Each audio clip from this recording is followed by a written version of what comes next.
नमस्कार, आप देख रहे हैं न्यूज इंडिया। आपके साथ में हूं वंदना स्टोही। मिडिल ईस्ट वॉर के दौरान होर्मुज में कॉमर्शियल जहाजों पर हुए हमले में एक भारतीय की मौत को लेकर भारत ने कड़ा एतराज जताया है और ईरानी राजनयिक को विदेश मंत्रालय ने तलब किया है। भारत के समन किए जाने के बाद ईरानी राजनयिक विदेश मंत्रालय पहुंचे। इनमें ईरान के deputy chief mission DCM Mohammad Javad Hosseini भी शामिल थे। विदेश मंत्रालय ने ईरान के सामने समुद्र में काम करने वाले अपने बड़े समुदाय की सुरक्षा को लेकर चिंता जताई है और कड़ा संदेश देते हुए जवाब भी तलब किया है। आपको बता दें कि कल होर्मुज में तेल टैंकरों पर जो ईरानी हमले हुए उसमें एक भारतीय नाविक की मौत हो गई और 6 अन्य घायल भी हुए हैं। वहीं खाड़ी युद्ध में अमेरिका और ईरान की ओर से भयानक युद्ध लगातार जारी है। एक बार फिर से होर्मुज में तनाव बढ़ता जा रहा है, जिसको लेकर चिंताएं बढ़ गई हैं, क्योंकि जिस तरीके से तेल और गैस की सप्लाई को लेकर पहले संकट था, दोबारा वैसी स्थिति बन सकती है। वैश्विक चिंताओं के साथ साथ भारत के लिए भी ये मुश्किल की घड़ी है और ऐसे में जब ईरानी हमले लगातार जारी हैं, अमेरिका की ओर से ईरान पर हमले किए जा रहे हैं, तब ये जंग और बढ़ती हुई नजर आ रही है। एक भारतीय नाविक की मौत के बाद भारत ने सख्त रुख अपनाया है। ईरानी राजनयिक को तलब किया गया है और कड़ा संदेश भी दिया गया है। भारत ने नाराजगी जताई है। इससे पहले अमेरिका के हमले में भी कई नागरिकों की मौत हो गई थी, कई नाविकों की मौत हुई थी, जिसको लेकर भी सवाल उठे थे और भारत ने इसको लेकर भी कड़ी आपत्ति दर्ज कराई थी। आपको बता दें कि ईरान के होर्मुज में जो हमले हो रहे हैं उसमें लगातार नुकसान की खबरें आ रही हैं। अब एक भारतीय की मौत की खबर है, जिसके बाद MEA ने ईरान के उप राजदूत मोहम्मद जवाद हुसैनी समेत ईरानी डिप्लोमेट्स को तलब किया है। विदेश मंत्रालय ने इस घटना पर ईरानी मिशन से जवाब मांगा है और गंभीर चिंता भी जताई है। हमारे साथ खास मेहमान जुड़ चुके हैं। चर्चा की शुरुआत करते हैं। रिटायर्ड मेजर मोहम्मद अली शाह जी जुड़ गए हैं, आपका स्वागत है। प्रोफेसर मनोज कुमार सिंह हमारे साथ जुड़ रहे हैं, विदेश मामलों के जानकार हैं, आपका भी स्वागत है। शुरुआत प्रोफेसर मनोज कुमार जी आप ही से कर लेते हैं। जिस तरीके से ईरानी हमले में एक भारतीय की मौत हुई है और भारत सरकार की ओर से सख्त रुख अपनाया गया है, कितना कड़ा ये संदेश है, क्योंकि अंतर्राष्ट्रीय मंचों पर भी भारत इस मसले को उठा सकता है? बिल्कुल बिल्कुल बंदना जी, देखिए जैसे स्टेट ऑफ हॉर्मुज पे जिस तरीके से शांति विराम होने के बावजूद जिस तरीके से ईरान ने अटैक किया हो जो कमर्शियल जहाज, उसके बाद से तनाव डे बाय डे वहाँ पे बढ़ते जा रहा है। और अभी जिस तरीके से आपने जो फुटेज दिखाया और उसमें UAE की जहाज के ऊपर जो हमारे भारतीय जो मर्चेंट के जो वर्कर्स थे जिनके ऊपर अटैक हुआ और उसमें जो मारे गए हैं, वो ऑब्वियस है कि कहीं न कहीं भारत के जो आर्थिक और जो उसके जो संबंध है उसके ऊपर एक क्वेश्चन मार्क खड़ा करता है। और शायद इसीलिए आप देख सकते हैं कि MEA ने जिस तरीके से एक मैसेज देने के लिए और वहाँ के ईरान के एम्बेसीज में उनको बुला के जो एक तरीके से कड़ा विरोध दर्ज किया, मुझे लगता है कि एक रेट्रोस्पेक्टिवली भारत को अपने विदेश नीति और ईरान के अपने संबंधों को समझने की जरूरत है। क्योंकि जैसा कि हम सब जानते हैं कि देखिए, भारत और ईरान का एक हमेशा से ट्रेडिशनल एलाई के रूप में रहा है, आर्थिक संबंध भी रहे हैं, कल्चरली भी रहे हैं। लेकिन अभी जिस प्रकार से वहाँ पे मिडिल ईस्ट में जो क्राइसिस उत्पन्न हो रहा है, उसमें कहीं न कहीं ईरान बिल्कुल एक तरीके से अपने फेवर में, जिस तरीके से आप समझ सकते हैं कि खमेनी के जनाजे के शहादत के बाद जो घटनाएं उभर के आई हैं, और आप देख सकते हैं कि उसमें अमेरिका ने भी जिस तरीके से अपना एक बिल्कुल ही एक पक्ष बिल्कुल क्लियर कर दिया है ट्रंप ने कि हम अब उस कोई भी शांति वार्ता को मानने को तैयार नहीं। तो मुझे लगता है कि ईरान ने एक बड़ा ही मेजर गलती किया है यहाँ पे। क्योंकि अगर आप देख लीजिए 14 सूत्र जो उसके बने थे, उसमें अगर अंतर्राष्ट्रीय जगत में देख ले तो आज तक के जितने भी डील हुए हैं या MOU हुए हैं, सबसे ज्यादा मेजर अचीवमेंट ईरान को मिल रहा था, लेकिन उसने अपने हाथों ही उस चीज को डिस्ट्रॉय कर दिया। अगर आप एक एक करके उसका अगर हम देखें तो मुझे लगता है कि ईरान ने यहाँ पे बहुत ही ब्लंडर मिस्टेक किया है, जिसके चलते एक अमेरिका को मौका मिल गया फिर से उस एरिया में अटैक करने का। तो मुझे लगता है कि अब ये स्थिति बहुत ही वर्टाइल हो चुकी है और ये आप देखिए कि अब पूरा सेंटर ऑफ अट्रैक्शन और centre of point state of Hormuz बन के आ गया। और अमेरिका भी अब बोल रहा है कि हम वहाँ से 20% टोल टैक्स दूसरे देशों से लेंगे। तो मुझे लगता है कि ये कहीं न कहीं ये स्थिति और भी भयावह होगी। और इस घटना के बाद से जिस तरीके से जो मिडिल ईस्ट के जितने देश हैं, क्योंकि उस रूट से सिर्फ ईरान के ही तेल नहीं जाते हैं, अगर आप देख लीजिए सऊदी अरब हो, दुबई, UAE हो या कतर हो या ओमान हो, इन सबके तेल वहां से निकलते हैं। तो कहीं नहीं कि उन सब की अर्थव्यवस्था के ऊपर एक तरीके से ईरान एक क्वेश्चन मार्क खड़ा कर रहा है, जो कि आने वाले समय में और वैश्विक राजनीतिक अर्थव्यवस्था के लिए बहुत ही एक समझ सकती है एक नेगेटिव मोमेंटम खड़ा होते जा रहा है। और ये एस्केलेट होगा, क्योंकि आप इसमें धीरे धीरे गल्फ के भी सारे देश इसमें इन्वॉल्व होंगे। क्योंकि अभी देखिए कल सऊदी अरब के ऊपर भी जिस तरीके से अटैक हुआ, उसने भी वहां पे अपना इनिशिएट कर दिया। तो मुझे लगता है कि अभी जी मोहम्मद अली शाह जी, जैसा कि मनोज कुमार जी कह रहे हैं कि ईरान ने ब्लंडर कर दिया है, आपको भी लगता है कि इस बार ईरान ने गलती की है या अमेरिका तो पहले से मौके की तलाश में था? नहीं नहीं, ईरान ने तो गलती करी करी है, तो कोई शक की बात ही नहीं है। और जी हाँ, अमेरिका भी पहले से तलाश में था। देखिए, जब एक हिंदुस्तानी की इसमें मौत हो जाती है, हम सब इसको इस निंदा करते हैं, हम सब खड़े हो जाते हैं और खड़ा होना भी चाहिए, बिल्कुल अच्छी बात है। लेकिन आप देखिए कैसे यहाँ पे जंग चल रही है और कैसे वहाँ पे खात्मा हो रहा है। जंग में किसी का फायदा तो होता है नहीं, पहली बात तो ये है। अब देखिए, ईरान ने जैसे कि दो यूएई नेशनल टैंकर्स को स्ट्रेट ऑफ हॉर्मुज में से में एक बहुत बड़ा एस्केलेशन हुआ था, उसमें जो मारा, उसमें जो जी। अटैक किया, 6 लोग घायल हो गए, चार लोग तो बहुत बुरी तरह घायल हैं। और जो ईरानियन क्रूज मिसाइल्स हैं, उन्होंने हिट किया टैंकर्स को मोम्बासा और अल बैया और मोम्बासा बहुत ही स्ट्रेटेजिकली और इम्पोर्टेंट टैंकर्स हैं। इनको इनके ऊपर निशाना दागा जब ये पास करते southern shipping lane of strategic waterway, Omani territorial waters में थे ये। अगर हम देखें तो इसमें फिर यूएई के मिनिस्ट्री ऑफ डिफेंस ने ये कंडेम किया है और एक स्टेटमेंट स्टेटमेंट इशू किया है और बोला है कि ये सीरियस वायलेशन है अंतर्राष्ट्रीय लॉ का, कानून का, जी। और एक थ्रेट है रीजनल सिक्योरिटी और स्टेबिलिटी की। और यूएई के पास पूरा हक बनता है कि वो इसका जवाब देंगे, इसी का जवाब वो पत्र देंगे, कैसे देंगे, कब देंगे, वो उनके ऊपर है। लेकिन ये एस्केलेशन हुआ है और जितने भी नेसेसरी मेजर्स हैं टू प्रोटेक्ट इट्स टेरिटरी वो उठाएंगे, यूएई उठाएंगे। उनके जो नागरिक हैं, सिटीजन्स हैं, रेजिडेंट्स हैं, वो अपने आप को सेफगार्ड करेंगे, उनकी सोवरेनिटी, सिक्योरिटी, स्टेबिलिटी और उनको प्रोटेक्ट करेंगे, नेशनल इंटरेस्ट को। देखिए हाँ। ईरान जो है, ईरान ने क्या करा ना पता है, 31 डिस्ट्रिक्ट जो आईआरजीसी की है उन सबको डिसेंट्रलाइज कर रखा है और बोला कि अगर फायरिंग आती है हमारे पे तो तुमको अप्रूवल देने की जरूरत नहीं है आगे से, तुम बस ठोको सीधा। तो Iran has become trigger happy. जब वो ट्रिगर हैप्पी हो नहीं, जाता है तो अमेरिका वो दावा हाथ कर रहा है से कि आगे निकल आईआरजीसी के जाता है। ठिकानों पर लगातार जो हमले हो रहे हैं और इससे पहले भी जो नुकसान पहुंचाया गया, लगभग उनका कहना है कि 90% जो डिफेंस स्ट्रेंथ थी ईरान की वो खत्म हो चुकी है और ईरान पर इस बार बड़ी कार्रवाई होगी। डोनाल्ड ट्रंप ये कह रहे हैं, बार बार दावा कर रहे हैं। आपको क्या लग रहा है कि क्या रणनीति इस बार डोनाल्ड ट्रंप की होगी? क्योंकि ये भी उन्होंने कहा कि युद्ध को लंबा नहीं खींचेंगे, लेकिन होर्मुज पर जो तनाव बना है उससे कई देशों की मुश्किलें बढ़ गई हैं।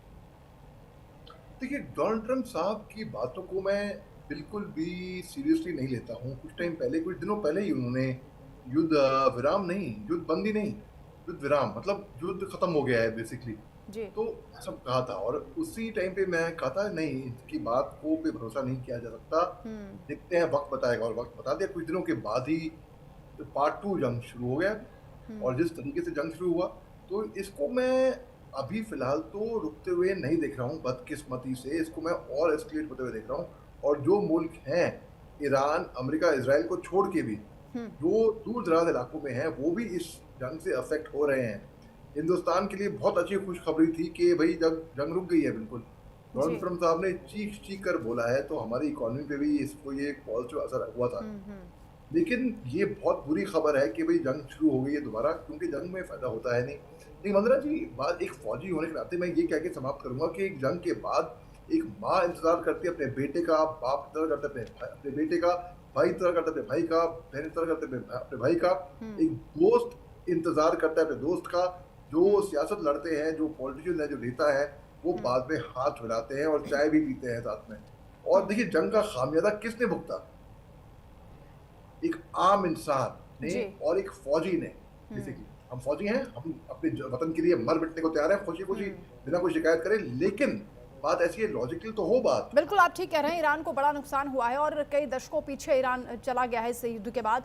प्रोफेसर साहब, क्योंकि जिस तरीके से अब होर्मुज पर ये तनाव बन गया है और होर्मुज ही एपी सेंटर बन गया इस पूरे युद्ध का। शुरुआत में रजीम चेंज की बात अमेरिका की ओर से की जा रही थी, इसके अलावा ये भी कहा जा रहा था कि जो परमाणु कार्यक्रम है उसको लेकर अमेरिका चाहता है कि वो बंद कर दे ईरान। लेकिन अब ये होर्मुज पर आकर जब जो कांटा वहाँ पर उलझा हुआ है, कई देश इससे परेशान हैं। टैक्स वसूली की बात अमेरिका की ओर से की जा रही कि 20% वो टैक्स वसूलेंगे। ईरान कह रहा है कि हम कंट्रोल नहीं छोड़ेंगे। ब्राजील का कहना है कि अमेरिका तो समुद्री डकैतों की तरह बिहेव कर रहा है।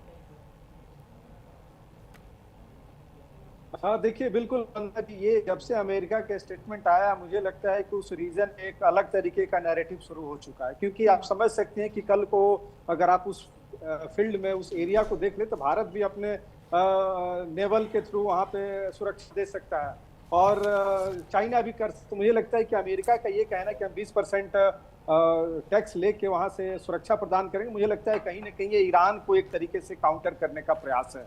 और जैसा कि हम सब जानते हैं, जैसा आपने ही बताया कि अब न्यूक्लियर से हट के ये मामला आ गया है स्ट्रेट ऑफ हॉर्मुज पे, ऑब्वियस है क्योंकि ईरान के पास वो एक लेवरेज के रूप में उस चीज़ को यूज़ करना चाहता है। जैसा कि हम सब जानते हैं कि उस एरिया में ईरान की जो बढ़त है स्ट्रेट ऑफ हॉर्मुज पे, जो उसका एक हेजमनी है, उसके माध्यम से वो अपनी सारी खोई हुई लिगेसी को और जिस तरीके से पिछले 4 महीने के युद्ध में जो घटनाएं जिस तरीके से घट के आई हैं, वो कहीं ना कहीं उससे पूरे वर्ल्ड को काउंटर करना चाहता है। लेकिन वहीं पे आप इस चीज को समझना होगा कि अमेरिका भी इस चीज को जानता है कि उस रूट से अगर सबसे ज्यादा किसी को फायदा है तो चाइना को फायदा है, और शायद इसीलिए वहां से वो चाहता है कि एक तरीके से इनडायरेक्ट रूप से वो चाइना को भी कहीं ना कहीं काउंटर करने का प्रयास कर रहा है, और शायद इसीलिए वो वहां पे अपना नेवल बैरिकेड लगा के सुरक्षा देने की बात कर रहा है। लेकिन मैं फिर ये एक अंतर्राष्ट्रीय राजनीति में एक इंटरनेशनल वे होता है, और अमेरिका जिस तरीके से वहां पे एक तरीके से जो पोस्टरिंग करने का प्रयास करता है, मुझे लगता है कि वर्ल्ड में इसका बहुत ही क्रिटिसाइज होगा और इस चीज को कोई भी देश मानने को तैयार नहीं होगा।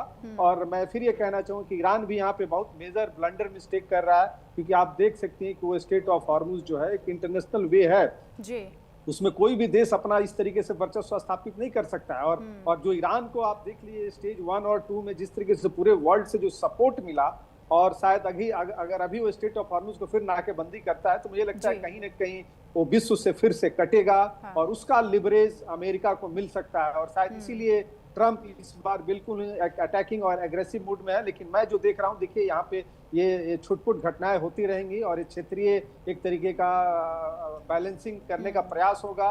और आप देख सकते हैं कि वर्ल्ड ने, अगर हम भारत की बात कर लें तो भारत ने भी उसका अल्टरनेट पॉइंट ऑफ व्यू निकाल चुका है, और अगर स्टेट ऑफ हॉर्मुज पे यही स्थिति बनी रही तो मुझे लगता है कि आने वाले कुछ दिनों में, ठीक है समय लगेगा, लेकिन विद इन 6 मंथ 1 ईयर्स में एक अल्टरनेट रूट वहां पे बन सकता है, और वो कहीं ना कहीं ईरान के लिए और खास करके मिडिल ईस्ट के लिए बहुत ही खतरे की घंटी होगी। क्योंकि हम सब जानते हैं कि वो जो एनर्जी सेक्टर है, सिर्फ वहां से तेल जाता है, लेकिन आप देख सकते हैं हॉर्मुज की अहमियत तो इस बात से भी समझ में आ रही है, जब ईरान की तरफ से कहा जा रहा है कि परमाणु से भी ज्यादा महत्वपूर्ण अब उनके लिए हॉर्मुज हो चुका है, उस पर नियंत्रण वो नहीं छोड़ेंगे।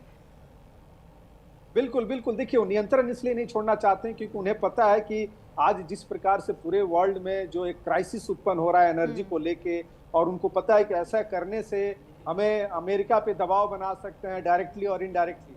और लेकिन जिस तरीके से चाइना का जो सपोर्ट सिस्टम ईरान को मिल रहा था, और शायद उसी को कंटेन करने के लिए अमेरिका वहां पे नाकेबंदी कर रहा है, क्योंकि आप समझ सकते हैं कि चाइना सबसे ज्यादा ईरान से तेल वहां पे लेता है, और वो जिस तरीके से वो डॉलर में भी उसका कोई बिजनेस नहीं होता है, वो अपने युआन में करता है। तो मुझे लगता है इसको चेक एंड बैलेंस करने के लिए अमेरिका उस जगह पे अपनी बढ़त बना के रखना चाहता है। और स्टेट ऑफ हॉर्मुज पे क्योंकि ईरान ने भी कह दिया था कि हम वहां से टोल टैक्स लेंगे, तो ये एक वर्ल्ड में, क्योंकि आप देखिए आज भी अगर देख ले तो ईरान अमेरिका के पास सबसे ज्यादा पेट्रोलियम पदार्थ है, लेकिन उसका जो क्रूड ऑयल है, जिस तरीके से ईरान का पूरे वर्ल्ड मार्केट में एक जो इजी एक्सेस है और उसका जो रेट भी कम है, वो कहीं ना कहीं अमेरिका का जो पेट्रोलियम पदार्थ है वो बहुत कॉस्टली पड़ता है। और शायद इसीलिए आप समझ सकते हैं कि अगर वो 20% बढ़ाने की जो बात कर रहा है, अगर ये एक्सक्यूट होता है तो आने वाले समय में किसको बेनिफिट होगा। तो ये बेसिकली ये लड़ाई एक अर्थव्यवस्था के रूप में जा चुका है, और अमेरिका इस वर्चस्व को चाहता है कि हम बिल्कुल यहाँ पे इंटरवेन करके ईरान को, क्योंकि ऑब्वियस है कि न्यूक्लियर इश्यूज आज के डेट में कहीं ना कहीं साइडलाइन हो चुका है। इस बात को लेकर भी है कि जो नाविकों की मौत हो रही है और कई लोग जो वहां पर फंसे हुए हैं,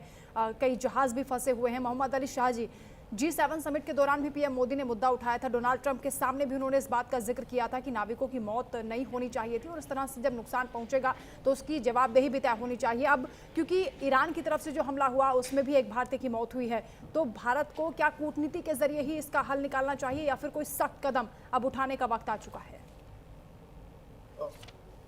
वंदना जी, देखिए सख्त कदम तो भारत को उठाना चाहिए। वैसे कूटनीति में भी आप सख्ती से बात कर सकते हैं, तो मैं तो ऐसे कहूंगा कि कूटनीति में ही के दायरे में रखते हुए सख्त कदम उठाएं। कूटनीति अच्छी चीज है, बड़ी अच्छी डिप्लोमेसी के आप जिनसे आपको, यानी कि जो आपको पसंद भी नहीं उनसे भी आप मुस्कुरा के बात कर रहे हो, अच्छे से बात कर रहे हो। लेकिन देखिए इसमें क्या है कि क्योंकि अमेरिका और ईरान दोनों कम्पीट कर रहे हैं जी। कि स्ट्रेट ऑफ हॉर्मुज को कौन कंट्रोल करेगा। लेकिन 1/5 ऑफ ग्लोबल क्रूड ऑयल और नेचुरल गैस सप्लाईज वो मूव हुई थी पीस टाइम में। Brent crude oil 7.8% to $81.92 a barrel, जो लोअर है than almost $120 reaching the war. जो increase could lead to higher prices worldwide, यानी कि पूरे देश में इसके दाम बढ़ेंगे बिल्कुल। और तो कूटनीति तो अच्छी बात है, लेकिन एट द सेम टाइम कूटनीति के दायरे में सख्ती से, क्योंकि एक पोस्ट भी आया था यूएस सेंट्रल कमांड का, सेंटकॉम उसको कहते हैं, जी। जहां पर उन्होंने बोला है कि एक सीरीज ऑफ मिलिट्री स्ट्राइक्स वो टारगेट उन्होंने लॉन्च करी हैं, जहां पे टारगेट करेंगे वो ईरान को। और ये स्ट्राइक्स कंटिन्यू होंगी, इम्पोज ये हैवी कॉस्ट होगी, ये बहुत खामियाजा भुगतना पड़ेगा ईरान की फोर्सेस को, और उनसे डिग्रेड होगा उनकी एबिलिटी कि वो अटैक ना कर पाए इनोसेंट सिविलियंस पे, कमर्शियल शिपिंग पे, स्ट्रेट ऑफ हॉर्मुज के अंदर। यूएस मिलिट्री ने बोला है ये बात। जी बिल्कुल। प्रोफेसर मनोज कुमार जी, किस तरीके से डिमांड सप्लाई पर इसका असर पड़ेगा जो तेल गैस को लेकर है, क्योंकि भारत भी इससे अछूता नहीं है, और क्रूड ऑयल के दाम जब कम हुए उस दौरान जो प्राइसेस थे वो नहीं घटाए गए, लेकिन अब फिर से वो संकट आ रहा है, तो क्या फिर से दाम बढ़ेंगे, ये भी लोगों के मन में चिंता है। भारत की अर्थव्यवस्था पर किस तरीके से असर पड़ेगा, और क्या इस वक्त विकल्प हैं भारत के पास?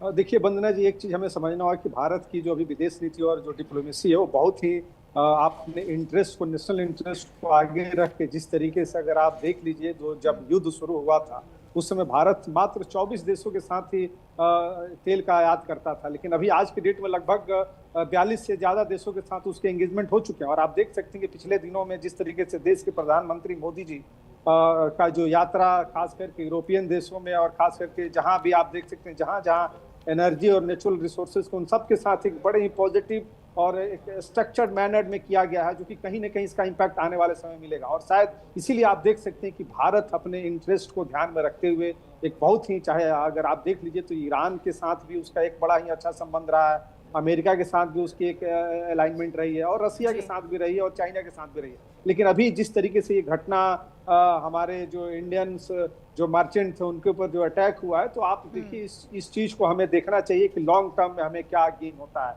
और जब इस तरीके की घटनाएं घटती हैं तो भारत एक बड़ा ही बैलेंसिंग एक्ट के तहत उस चीज को लेके आगे बढ़ता है। जैसे कि अगर आप देख लीजिए तो ऊर्जा के क्षेत्र में और ट्रांसपोर्टेशन के क्षेत्र में ईरान के साथ भी, चाहे चाबहार पोर्ट हो या जिस तरीके से हम उसके साथ क्रूड ऑयल लेते हैं, तो ऐसे बहुत सारे इन्वेस्टमेंट हैं जो भारत के लगे हुए हैं। तो मुझे लगता है कि अभी एमईए बहुत ही सक्षम और बड़े ही पॉजिटिव तरीके से अपने इंटरेस्ट को ध्यान में रख के अपने पूरे वैश्विक देशों के साथ जिस तरीके से डील कर रहा है और जैसे एंगेजमेंट कर रहा है, तो मुझे लगता है कि आने वाले समय में ऑब्वियस है क्रूड ऑयल की कीमत बढ़ेंगे। लेकिन अभी जिस तरीके से पिछले 4 महीनों में जो हम सबको देखने को मिला, तो मुझे लगता है कि भारत कहीं ना कहीं इसका अल्टरनेटिव रिसोर्स जनरेट कर लिया है, और वो मेजर चैलेंजेस देखने को नहीं मिलेगी। क्योंकि आप देख सकती हैं हम रसिया से भी तेल और गैस ले रहे हैं, और जिस तरीके से अभी भारत ने जो ऑस्ट्रेलिया और न्यूजीलैंड के साथ जो अभी जो संबंध जो अभी डील किए गए हैं, उसमें भी कहीं ना कहीं एक पॉजिटिव डायरेक्शन दिख रहा है। और उतना ही नहीं, अभी आप देख सकते हैं कि अमेरिका के इतने दबाव के बावजूद भी अभी तक इंडिया यूएस जो डील है अभी तक फाइनल नहीं हुआ। तो आप इसी से अंदाजा लगा सकते हैं कि भारत अपने नेशनल इंटरेस्ट को ध्यान में रख के आगे बढ़ रहा है। और बातचीत इस मसले पर हुई है, वैश्विक संकट को लेकर चर्चा हुई है।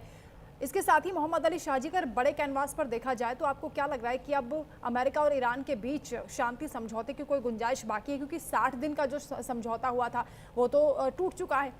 पहले पाकिस्तान ने अपनी पीठ थपथपाई कि वो उसने मीडिएटर की भूमिका निभाई, कतर हो या फिर यूएई हो, ये अब मध्यस्थता करेंगे, आगे आएंगे, आपको लगता है? मतलब ये बड़ा मुश्किल है, बदकिस्मती से मुझे कहना पड़ रहा है कि बड़ा मुश्किल है। मैं चाहता हूँ कि शांति हो जाए और पीस आ जाए, लेकिन जिस तरीके से चीज़ें बहुत आगे जा चुकी हैं, अभी कोई भी एक देश, ना ईरान ना अमेरिका, पीछे हटने को तैयार होगा। और क्योंकि बात इनकी इज्जत की आ गई, अब पीछे नहीं हटेंगे, डटे रहेंगे बिल्कुल अपनी जगह पे। ईरान तो मजबूती से डटा रहेगा, छोटा मुल्क होने के बावजूद भी इतने बड़े बुली जाइंट को वो चैलेंज कर रहा है, मतलब उनके आगे लड़ रहा है। तो बिल्कुल वो मार धाड़ कट, वो कुछ भी हो जाए, शहादत प्राप्त कर ले। सन 80 से लेके 88 में ईरान ने इराक के साथ युद्ध लड़ा था, जो स्टेलमेट, कोई जीता नहीं था, कोई हारा, दोनों हारे थे बेसिकली। 1 मिलियन कैजुअलिटी हुई थी ईरान की। ईरान ने एक संदेश भी दे दिया है अमेरिका को कि उन्हें कब्र खोद दी है वहां पे, आ जाओ भी, हमारे तो कपड़े तैयार हैं, हम तो यहाँ पे डालेंगे अपने लोगों को, क्या आप तैयार हैं? तो ईरान ने वो संदेश भी दे दिया है। तो ईरान पीछे बिल्कुल कतई नहीं हटेगा। जी। ये बात डोनाल्ड ट्रम्प साहब ने ये बहुत बड़ी गलती करी है। एक सन त्सू हैं, चीन के फिलोसोफर हैं और राइटर भी हैं। उन्होंने लिखा है कि अपने दुश्मन को आप जानिए अच्छे तरीके से, बिना अपने दुश्मन को जाने आप जंग नहीं लड़ सकते हैं। तो अपने दुश्मन को जाना, और इस तरीके से डोनाल्ड ट्रम्प साहब को इतिहास मालूम होना चाहिए था कि उन्होंने किस तरीके से किसे जंग छेड़ा है। तो ईरान तो पीछे नहीं हटेगा, ईरान डटा रहेगा, और दोनों के बीच में ये अभी काफी आगे ये बात आ चुकी है, और मिडिल ईस्ट के देश इसके अंदर कुछ कर नहीं पाएंगे। जी फंदाज, क्या ये जंग अब आर पार की हो गई है मनोज कुमार जी, क्योंकि थोड़ा ब्रेक लिया दोनों मुल्कों ने और किस तरीके से शांति समझौते के नाम पर एक बार फिर से सीज फायर तोड़ा गया और ये हमले शुरू हो गए हैं, क्या ये आर पार की स्थिति है या बैकडोर से आपको लग रहा है कि बातचीत अभी भी चल रही होगी? देखिए वंदना जी, एक चीज तो हम देख रहे हैं कि जिस तरीके की वहाँ पे घटनाएं डे बाय डे बदल रही हैं, उसमें ऑब्वियस है कि ये लड़ाई अब अमेरिका और ईरान और इजराइल की ही रह गई है, और इसमें ऑब्वियस है कि ये इस तरीके की घटनाएं बढ़ेंगी। लेकिन एक चीज ये भी है कि देखिए आज के डेट में अगर इसका लंबा अगर ये चलता है तो कहीं ना कहीं पूरे वर्ल्ड में, जो कि हम जैसा अभी अली जी बता रहे थे कि देखिए आर्थिक मंदी से हम पूरा वैश्विक गुजरेगा और इसमें सबके ऊपर इम्पैक्ट पड़ेगा।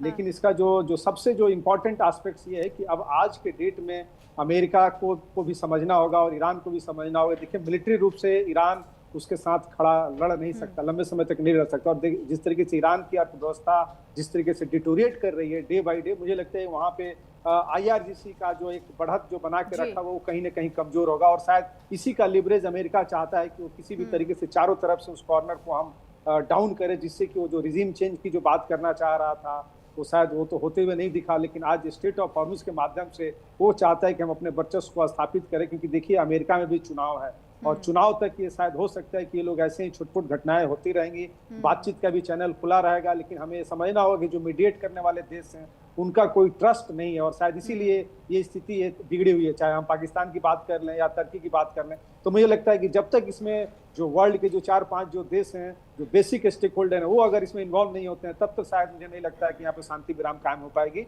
और ये लेकिन ये क्षेत्रीय एक बैलेंस को करने के लिए, क्योंकि एक चीज जो सबसे इंपॉर्टेंट है कि देखिए अमेरिका ने 1970-75 में गल्फ के साथ उसका एक डिफेंस एलाई हो चुका है कि हम प्रोटेक्शन देंगे। अगर मिडिल ईस्ट के और खास करके खाड़ी के देशों को सुरक्षा नहीं दे पाता है तो आप समझ सकते हैं कि उस एरिया में एक नया फ्रंट खड़ा होगा, वो कहीं ना कहीं अमेरिका से दूर होते हुए जाएंगे। तो इसलिए शायद मुझे लगता है कि अमेरिका वहां पे चाहता है कि हम ईरान को किसी भी तरीके से सबटाइज करें। ठीक है मोहम्मद अली शाह जी, जल्दी से ये बताएं कि इजराइल की भूमिका को आप कैसे देखते हैं जब दोबारा युद्ध छिड़ा, क्योंकि पहले शांति समझौते का उसने विरोध किया था।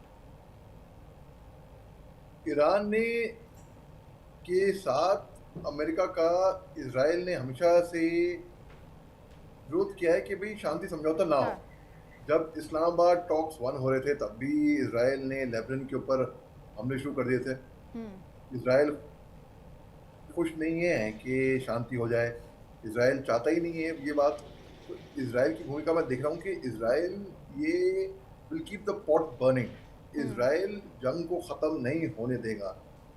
इजराइल ने इस बार, अमेरिका सारी राष्ट्रों को यूज करता है, ठीक है, इस बार इजराइल ने इस्तेमाल करा है अमेरिका को, और इजराइल कतई खत्म नहीं होने देगा। डोनाल्ड ट्रम्प साहब को फंस गए हैं, समझ में नहीं आ रहा आगे जाएंगे पीछे जाएं, क्या करें, किधर को जाएं, कौन सा गेयर बदलें। वो उनको सही मौका था जंग खत्म होने का, लेकिन ना, जब अयतुल्लाह ख़ोमेनी के लास्ट राइट से हमारे बिल्कुल आप ठीक कह रहे हैं। डोनाल्ड ट्रम्प की खुशी देखने लायक थी जब उन्होंने हस्ताक्षर किए थे उस शांति समझौते पर, और उनको लग रहा था कि अब वो इस युद्ध से निकल चुके हैं जो आप कह रहे हैं कि बीच में फंस गए हैं मझधार में, लेकिन अब ऐसा नहीं है। और एक बार फिर से ईरान ने जिस तरीके से पलटवार किया है और युद्ध भीषण हो गया है, अब आर पार की स्थिति बनती हुई नजर आ रही। बहुत शुक्रिया आप दोनों मेहमानों का हमारे साथ जुड़ने के लिए, इस चर्चा में शामिल होने के लिए। इसी के साथ यहाँ पर रुकने छोटे से ब्रेक के लिए खबरों का सिलसिला आगे जारी है। आप देखते रहिए न्यूज़ इंडिया।